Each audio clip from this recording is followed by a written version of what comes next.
Before the roar of war filled the skies, there was only wind and wonder. In a small town in New Mexico, a young boy named Alan Magee would lie on his back and watch the clouds drift by, imagining what it would feel like to be up there, weightless, free. He was born in 1919. The world had barely begun to heal from one war, and the whispers of another were already rising. But for Alan, the sky wasn't danger, it was possibility. By 1941, the clouds that once looked like freedom began to carry shadows of war. Alan was 22 when he enlisted in the U.S. Army Air Corps, not because he wanted to fight, but because he wanted to fly. He trained as a ball turret gunner aboard a new kind of machine, a steel giant that ruled the air, the B-17 Flying Fortress. To climb inside one was to step into another world, a world of metal, frost, and courage. He learned the rhythm of the engines, the way the sky felt when the bombs were gone, and the silence before the radio crackled alive again. They called themselves the Flying Fortress Crew, but inside the plane, they were just boys. Alan was the youngest. The others nicknamed him Lucky because of his quiet grin and calm nerves. They were a family forged in aluminum and altitude, 12 souls who trusted each other more than anything on earth. When the engines thundered to life, it wasn't bravery that lifted them, it was brotherhood. In October 1942, the young crew of Snap, Crackle, Pop crossed the Atlantic, bound for Europe, a place none of them had ever seen, but whose skies they would soon call home. They landed in England, greeted not by parades or banners, but by fog and distant thunder. The war wasn't a sound anymore. It was everywhere. Alan's first mission came weeks later, a raid over German-occupied France. He wrote to his mother that night, "The world looks small from up there, but when you start losing friends, it becomes bigger than you can handle." By January 3, 1943, Alan had flown 6 missions. Each time, the enemy fire got closer. Each time, the air grew thinner. Each time, he came back with one less friend. That morning, his crew received orders for a new run. Target, Saint-Nazaire, France. The German submarine pens there were a fortress of steel and concrete. To hit them would mean flying straight into the enemy's teeth. Alan checked his turret one last time, the narrow glass sphere where he would hang beneath the bomber, a tiny bubble between Earth and eternity. He took a deep breath, smiled at the pilot, and said, "If anything happens up there, tell Mom I finally touched the clouds."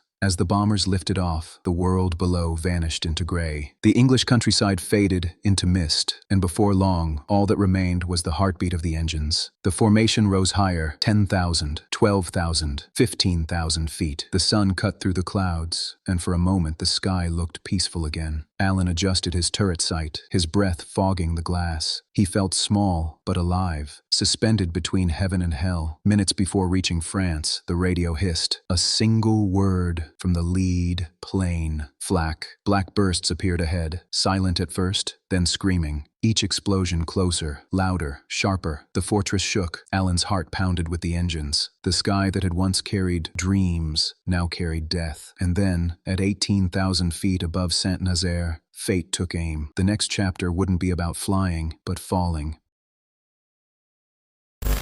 January 3, 1943, 11:35 a.m. Above the French coast, the sky erupted. The lead bomber vanished into a burst of smoke. Then another, then another. The blue turned black. Flak tore through the formation, iron blossoms blooming in the cold. Each burst shook the airframe. Metal screamed. Glass shattered. Alan Magee gripped the twin .50 caliber guns in his turret. Below him, nothing but clouds. Above him, chaos. A black puff appeared off the left wing. Then a flash. The flak shell found its mark. It punched through the fuselage. The sound was not thunder. It was sharper, more final. The explosion ripped through the right wing. Engines 3 and 4 burst into fire. Fuel sprayed across the skin of the plane like liquid sunlight. Alan's headset filled with screaming, not of fear, but of static and metal twisting. Inside the turret, heat spread fast. He tried to climb out, but the gears jammed. He was trapped in the glass bubble beneath the burning bomber. The pilot, Lieutenant McDowell, fought to keep control. He shouted for the crew to bail out. "Get out! Get out!" The radio operator was gone. The tail gunner too. The bombardier tried to open the hatch. Flames blocked it. Alan called over the intercom. No one answered. Smoke filled his turret. He kicked, screamed, pounded at the metal locks. The heat was unbearable. He could feel his lungs searing, his skin blistering. He realized then, this was it. But fate had one last twist to give. At 18,000 feet, the bomber's right wing sheared off. The aircraft rolled violently, upside down. The glass around Alan cracked, and then it shattered. He was thrown free. No parachute, no control, just sky. The wind roared louder than gunfire. He saw the burning wreckage spin away above him, then disappear into the clouds below. For a heartbeat, there was silence. He was flying, but not the way he dreamed. Alan fell for nearly 4 minutes. 18,000 feet of sky, no parachute, no hope. He felt the air thicken as he fell, his body tumbling end over end, his consciousness flickering in and out. Somewhere in the blur, he thought of his mother, of the promise he made, to touch the clouds. He never imagined it would end like this. Below him, a train station in Saint-Nazaire, an iron roof curved like a ribcage, and by some miracle, that was where Alan fell. He crashed through it. The steel gave way. His body tore through wooden beams, then fell again, landing on a train platform below. He was unconscious, broken, but alive. Hours later, German soldiers found him, barely breathing, bones shattered, arm mangled. They didn't believe he'd fallen without a parachute. No one did. When he opened his eyes, he saw a soldier staring at him in disbelief. Alan whispered, "I was in the sky." The soldier didn't reply. He just nodded and called for a medic. Alan had broken nearly every bone in his body, but his heart and his will survived. Doctors at a German hospital saved his life. When they asked him how it happened, he said only one thing: maybe the wind carried me. He would spend the rest of the war as a prisoner, but also as living proof that miracles can fall from the sky. The war was far from over, but for one young airman from New Mexico, the sky would never look the same again.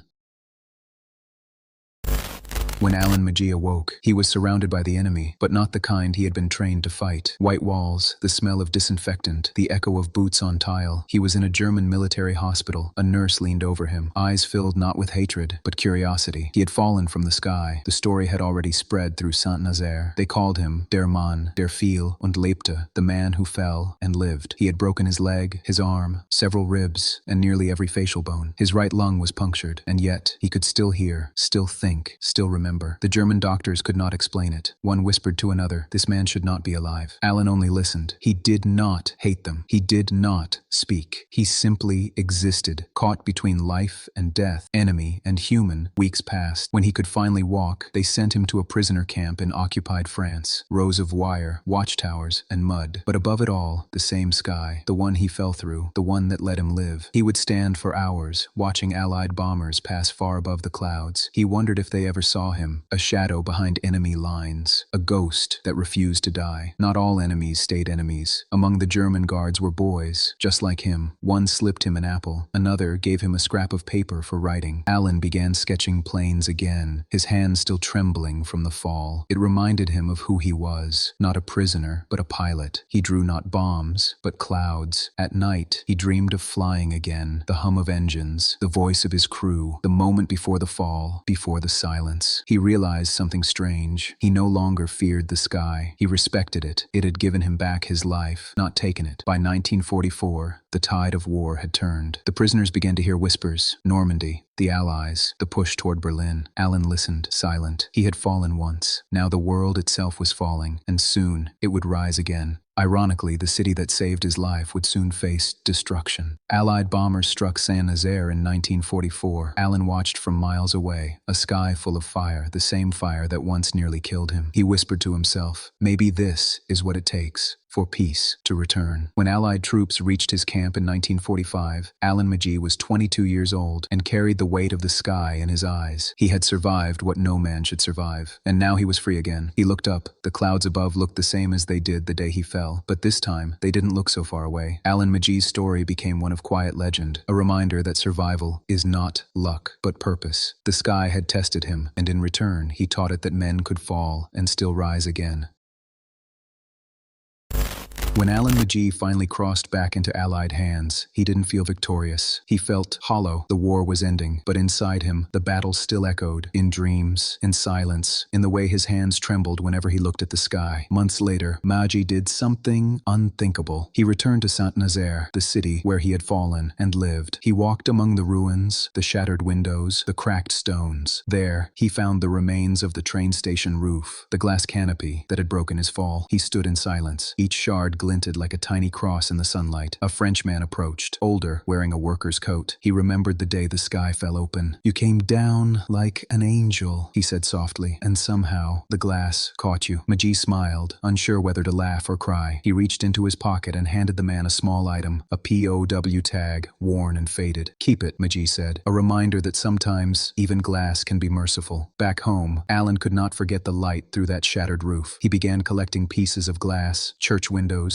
aircraft canopies, anything that had once held the sky. He built small crosses from them, tiny mosaics of color and reflection, each one different, each one a prayer without words. Years later, one of those glass crosses would be placed in a small museum in Pennsylvania. It rested beside his flight jacket and a fragment of the very roof that saved him. Children would come and stare. They would read the words beneath, "From the sky I fell, and the earth caught me." Alan was not a deeply religious man before the war, but afterward, he saw divinity not in churches but in survival itself. He once told a friend, "I used to think miracles came from heaven. Now I think they come from people who refuse to give up." Decades later, Magee took to the air once more, not in combat, but in peace. He climbed aboard a restored B-17 bomber, the same kind of plane he once fell from. The engines rumbled to life, and as they lifted, he looked down at the clouds and smiled. "It's good to see you again," he whispered. Alan Magee passed away in 2003, but the legend of his fall and his rise lives on, in museums, in stories told by veterans, and in the light that filters through glass, a reminder that even the most fragile things can save a life. The sky tested him, the earth caught him, and between the two, Alan Magee found grace, the glass and the cross, a story of faith, fragility, and flight.